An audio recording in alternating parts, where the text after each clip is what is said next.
ఈరోజు జరిగిన సంఘటన ఏదైతే మా విప్ మాచర్ల శాసనసభ్యులు పిన్నెల రామకృష్ణారెడ్డి గారి మీద అలాగే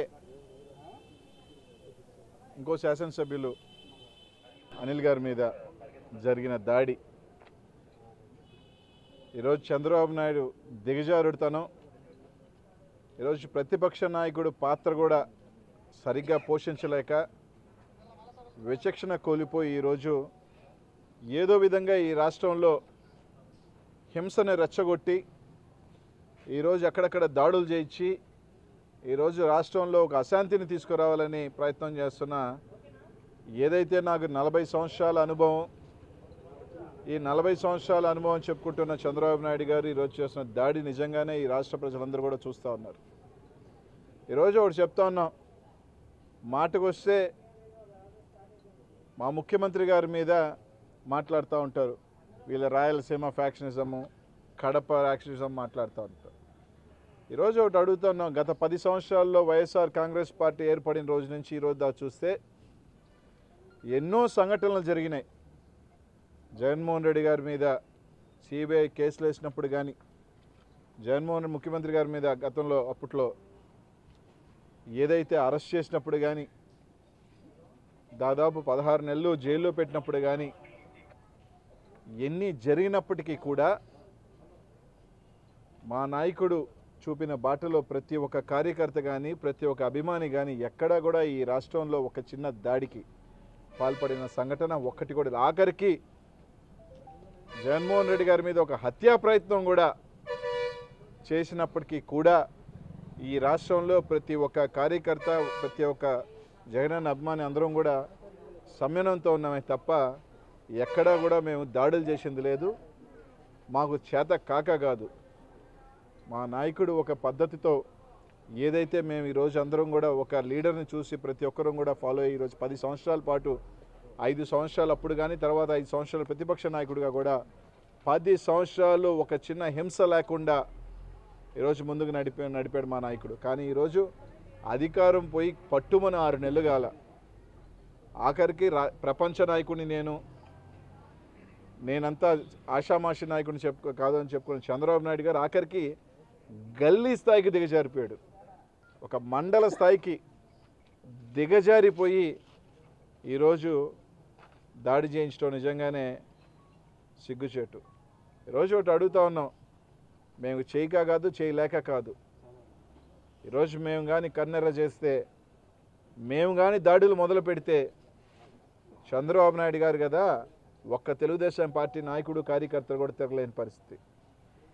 ఈరోజు రెచ్చగొట్టే ప్రయత్నం ఈరోజు ఏదైతే రాజధానికి సంబంధించి ఏదైతే 2 కమిటీలు ఒక రిపోర్ట్ ఇచ్చినాయి, ఆ రిపోర్ట్ మీద ఒక చర్చ జరుగుతుంది, అంతా కూడా చెప్పడం కూడా జరిగింది. అన్ని రకాలుగా ఈ రాష్ట్రం అంతా కూడా సమగ్రంగా అభివృద్ధి చెందాలా, ఏదైతే డెవలప్మెంట్ అనేది అన్ని దగ్గరలో ఉండాలా అని చెప్పి మా ముఖ్యమంత్రి గారు ప్రయత్నం చేస్తుంటే, గతంలో హైదరాబాద్ తిన్న ఈ కూడా ఇక్కడ రాకూడదు అని చెప్పి చేస్తుంటే ఈరోజు కేవలం రైతుల్ని రెచ్చగొట్టే ప్రయత్నం.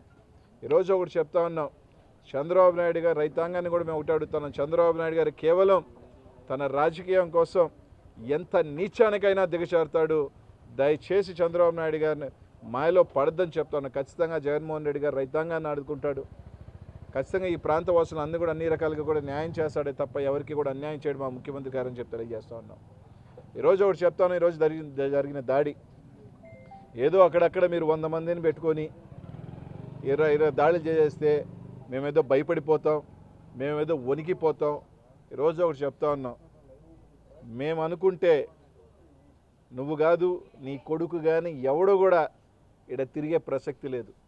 మేము దాడులు చేయటం మొదలు పెడితే ఈరోజు ఏదో 4 దాడులు చేసేసి మీరేదో పెద్ద ఇది అనుకుంటున్నారు. ఒక్కసారి మా సహనం కోల్పోయి మేము కూడా దాంట్లో కానీ వస్తే మాత్రం చంద్రబాబు నాయుడు కోరిక ఏంటంటే ఈ విధంగా రెచ్చగొడితే మా వాళ్ళు ఎక్కడైనా కానీ సమయం కోల్పోయి మేము వస్తే దాన్ని ఆసరా తీసుకొని ఈ రాష్ట్రం అంతా కూడా జగన్మోహన్ రెడ్డి ఒక అరాచక పరిపాలన దీన్ని సృష్టించే ప్రయత్నంలో చంద్రబాబు నాయుడు ఉన్నారు. వాళ్ళ వియ్యం కూడా ఒకసారి చెప్పాడు, చంద్రబాబు నాయుడు గారు ఎప్పుడైనా ఇది అయితే అతను చేసే పని ఏంటంటే హింసను ప్రేరేపించడం, ఈ రాష్ట్రంలో హింసను ప్రేరేపించి దాని మీద పప్పం గడుకోడు. ఇంత నీచాన్ని దిగజారే వ్యక్తి చంద్రబాబు నాయుడు గారు అని చెప్పి తెలియజేస్తున్నాం. ఇప్పటికైనా సరే ఓడిపోయావు, ఈ రాష్ట్ర ప్రజలు నీకు ఇచ్చిన తీర్పు చూసి నేర్చుకొని పోయి సిగ్గు తెచ్చుకోకుండా ఇట్లాంటివి కూడా దిగజారితే ఇంక ఈసారి ఆ పార్టీ కూడా ఈసారి కనీసం పోటీ చేసే పరిస్థితిలో కూడా ఉండదు. ఆ 23 కూడా ఆ 3 పోయి ఆ 2 మిగులుతాయి. కాబట్టి ఈరోజు జరిగిన దాడి నిజంగానే మేము అందరం కూడా టీవీలో చూసాం. ఈరోజు ఒక నాయకుడు మాట్లాడుతున్నాడు, సిగ్గుండాల నాయకుడు నీ దగ్గరతో మాట్లాడుతున్నాడు అర్థం కావట్లా. వైసీపీ నాయకులు మనుషులు పంపించి అక్కడ మేమే దాడి చేయించుకొని మేము ఇది చేశామని మాట్లాడాడు ఒక తెలుగుదేశం నాయకుడు. ఏ నోటితో మాట్లాడు సిగ్గుండాల నాయకుడికి ఎట మాట్లాడుతున్నాడు. ఆ విధంగా టీవీలన్నీ కూడా ఈరోజు చూసాం ప్రతి ఏ విధంగా దాడి చేశారు. ఆఖరికి సెక్యూరిటీ గార్డ్స్ కానీ పోలీసులను కూడా చూడకుండా వాళ్ళ మీద దాడి చేస్తున్నారు. ఈరోజు వాళ్ళు అడుగుతున్న వాళ్ళందరూ కూడా ఎవరైనా తీసి అందరూ చూస్తే ఎవరు ఇక్కడ వాళ్ళు కాదు. పెదకాకాని దగ్గర ఉన్నారు ఎవరున్నారు కొంతమంది చూస్తే, కొంతమంది చెప్తున్నారు పిడుగురాల దగ్గర నుంచి కొంతమంది ఇంజనీరింగ్ కాలేజ్ నుంచి పిల్లల్ని కొంతమంది ఈ విధంగా తీసుకొచ్చి అక్కడక్కడ పెట్టి రెచ్చగొట్టే ప్రయత్నం. ఈరోజు ఒకటే చెప్తున్నాం, ప్రజలందరూ కూడా గమనిస్తూ ఉన్నారు.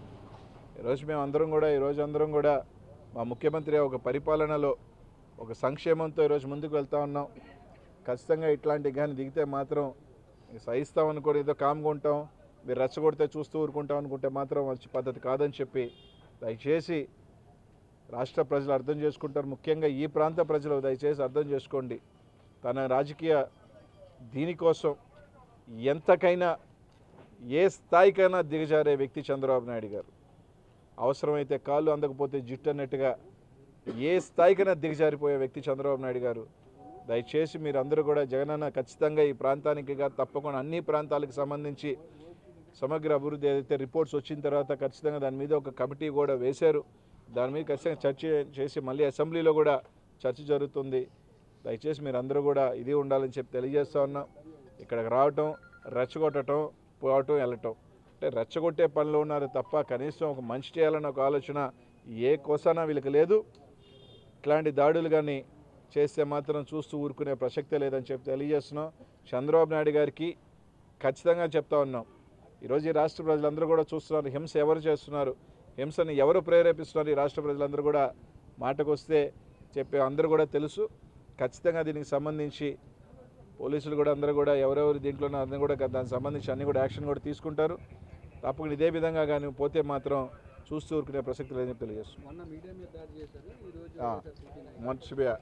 మొన్న ఒక మీడియా మీద పాపం నాకు తెలిసి ఒక మహిళా యాంకర్ ఉన్నట్టుండింది. ఆ మహిళా యాంకర్ అని చూడకుండా కూడా ఆ మీదకి దాడికి పోయారు. వీళ్ళు మళ్ళీ మహిళల గురించి మాట్లాడతారు. మొన్న చూస్తే మీడియా మీద దాడి చేశారు, ఈరోజు చూస్తే ఎమ్మెల్యేల మీద దాడి చేశారు. అంటే వీళ్ళు ఏదో ఒక విధంగా సింపుల్ ఈ రాష్ట్రంలో ఏదో విధంగా హింసని రెచ్చగొట్టడం. ఎక్కడైనా వైసీపీ వాళ్ళు కానీ ఒకవేళ ఎదురు దాడికి దిగితే ఈరోజు మా ఎమ్మెల్యేని చూశారు మీరు ఆ కారులో, మా విప్ గారు ఏ విధంగా రాళ్ళేసి కొట్టారు అనేది. అంటే దిగి అతను ఏమన్నా మాట్లాడితే దాన్ని ఇంకా కూడా ఇది చేసేదానికి ఈరోజు మా శాసనసభ్యులందరూ కూడా ఒక సమన్వయంతో ఉన్నారు. కాబట్టి ఈరోజు ఒక దీంతో ఈరోజు ముందుకు వెళ్తూ ఉంది. ఏదో విధంగా రెచ్చగొట్టే పని ఇది తప్ప ఇంకేం లే. ఎవరు చనిపోయినా వాళ్ళని తీసుకొచ్చేది దీనికోసం రైతు మనం ఇది చనిపోయాడని చెప్పడం. ఈ ప్రాంతంలో ఇంకెవరు చచ్చిపోయినా ఫస్ట్ చంద్రబాబు నాయుడు వెళ్ళిపోయి ఈ రాజధాని తీశాడు కాబట్టి జగన్మోహన్ రెడ్డి వాళ్ళు చచ్చిపోయాడని చెప్పే పరిస్థితిలో చంద్రబాబు నాయుడు శవ రాజకీయాలు. ఏదైనా కానీ ఏ ఇష్యూ అయినా జరిగిన ఎవరు చచ్చిపోయినా అది దీనివల్ల చనిపోయాడు. ఇంతకుముందు కూడా చూసాం, డబ్బులు ఇచ్చి మీరు 5 లక్షలు ఇస్తాం మీకు దీనివల్ల చనిపోయాడని చెప్పండి, 10 లక్షలు ఇస్తాం మీకు దీనివల్ల ఇంటింటే తిరిగారు. నెక్స్ట్ ఇప్పుడు ఈ పనిలో ఉన్నారనమాట. ఈ రాజధాని ప్రాంతంలో ఎక్కడ చనిపోయినా ఇదే పనిలో ఉన్నారు. ఖచ్చితంగా పోలీస్ డిపార్ట్మెంట్ దాన్ని తీసుకుంటే ఫిర్యాదు ఉంది. మా ఎమ్మెల్యే గారు చేస్తున్నారు కూడాను. రోజు అదొక హత్యా ప్రయత్నమే కదా. ఆ రాళ్ళు తీసుకొని ఏమో తగిలి చంటే ఎవరు రెస్పాన్సిబుల్ అండి? రోజు ఎంత పెద్ద తల ఒకటి కానీ ఆడ తలకు ఎక్కడికైనా తగిలి ఉంటే ఏమైనా జరుగుంటే ఖచ్చితంగా హత్యా ప్రయత్నమే. ఖచ్చితంగా సంబంధించి ఖచ్చితంగా యాక్షన్స్ తీసుకోబడతాయి.